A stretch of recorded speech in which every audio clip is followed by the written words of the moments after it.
How does a family fortune last for over 200 years? Most don't. Think of the Vanderbilts, once America's richest family.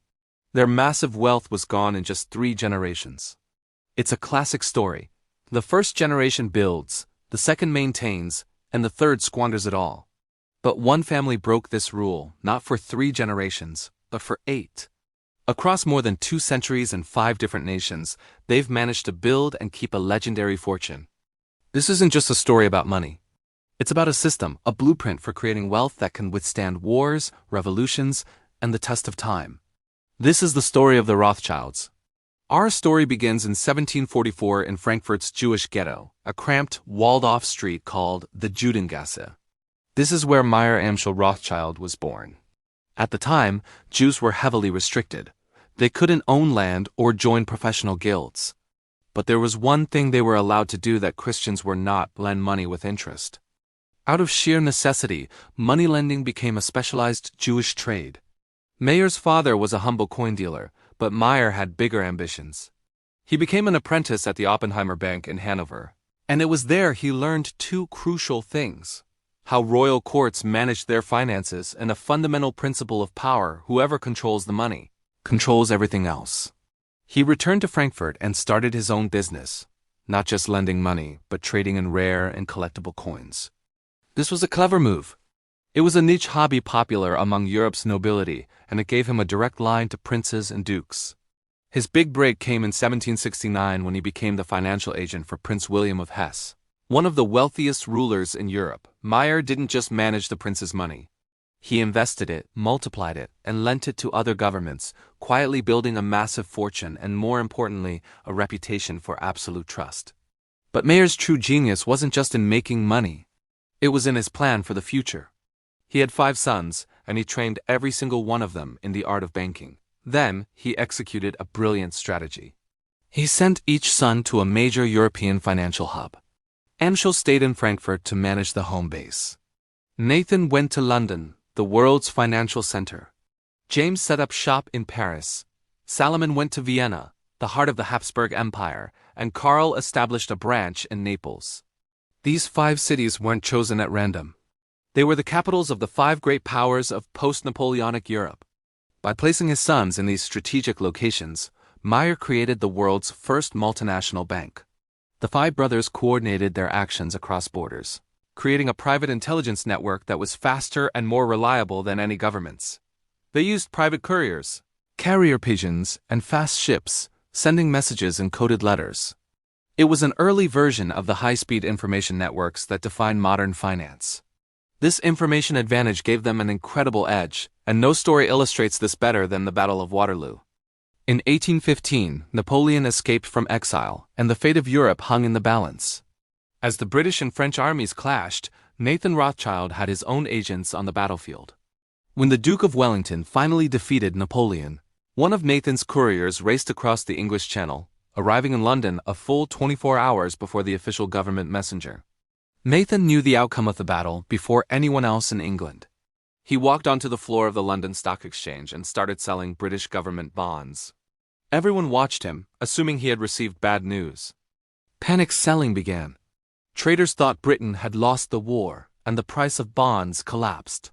As the market hit rock bottom, Nathan's agents secretly bought up everything they could.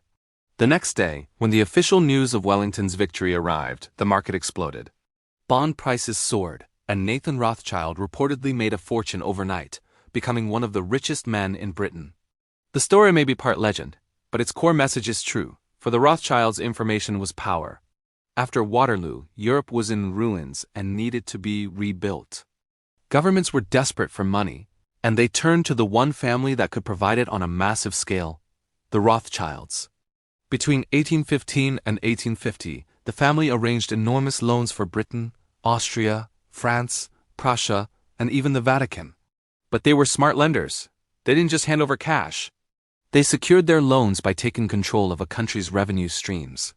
For example, they might control the state's tobacco taxes or customs duties until the debt was fully repaid. This guaranteed they always got their money back. By 1825, Nathan Rothschild's influence was so immense that he personally bailed out the Bank of England during a financial crisis. He wasn't just a banker. He was called the Commander-in-Chief of the City of London. With their position at the top of international finance secure, the Rothschilds began to diversify. They saw the future and invested heavily in the Industrial Revolution. They financed the expansion of Europe's railway networks, becoming the largest private owners of railroad mileage. They bought mines, controlling the supply of mercury from the Almaden mines in Spain, which was essential for refining silver. They invested in Rio Tinto's copper and iron, De Beers diamonds in South Africa, and even the early oil ventures in Baku. They were instrumental in funding the Suez Canal, a project that would change global trade forever. By the mid-19th century, the family was so powerful they were known as the sixth great power of Europe, right alongside Britain, France, Austria, Prussia, and Russia. The family also understood the brutal realities of geopolitics. To protect their vast cross-border network, they often adopted a controversial strategy, financing both sides of a war. They funded Austria and Prussia in their conflict in 1866, and then France and Prussia in 1870. Why? Because war was profitable. Governments needed to borrow huge sums of money at high interest rates, and the Rothschilds were always there to provide the capital. Then, after the war ended, they would finance the reconstruction. They made money on the way in and on the way out, a strategy that many modern financial institutions still follow today. But what truly set the Rothschilds apart was their internal structure. Mayer Rothschild left behind a strict set of rules that guided the family for generations.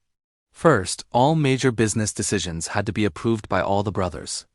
This ensured unity and a shared strategy. Second, only male heirs could own a stake in the business, which kept ownership concentrated within the family. To further prevent wealth from leaving the dynasty, marriages between cousins were encouraged. Third, privacy was everything. They deliberately avoided public displays of wealth, believing that staying out of the spotlight was key to survival. And finally, their geographic diversification was a powerful defense. If one country collapsed or turned against them, the branches in other nations would survive. These rules were the family's secret weapon, helping them navigate Europe's revolutions of 1848, the Russian Revolution, the Great Depression, and even the horrors of the Nazi era, which saw much of their European wealth confiscated. The London and American branches survived, allowing the family to rebuild after every crisis. Even in the modern era, the family has shown an incredible ability to adapt. When the French government nationalized their bank in 1981, they didn't just give up. They started over, opening a brand new and ultimately more successful bank just 3 years later.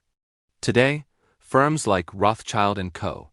and the Edmond de Rothschild Group remain major players in global finance, advising governments and corporations and managing over $150 billion in assets. They also own some of the world's most famous vineyards, like Chateau Lafite Rothschild and other luxury assets. But if you look for them on the Forbes list of billionaires, you won't find them. Their true wealth is a closely guarded secret, held in private trusts and offshore structures. Estimates range wildly, from $400 billion to over $1 trillion, spread among hundreds of descendants. They are intentionally invisible. So why did the Rothschilds succeed where so many others failed? It comes down to a few key principles. They never stopped building. Each generation was expected to expand the family enterprise. They diversified globally, so a loss in one part of the world could be balanced by a gain somewhere else. They valued privacy over flashy displays of wealth, avoiding the envy and scrutiny that can destroy dynasties. And most importantly, they kept control within the family, allowing them to focus on long-term vision rather than short-term profits.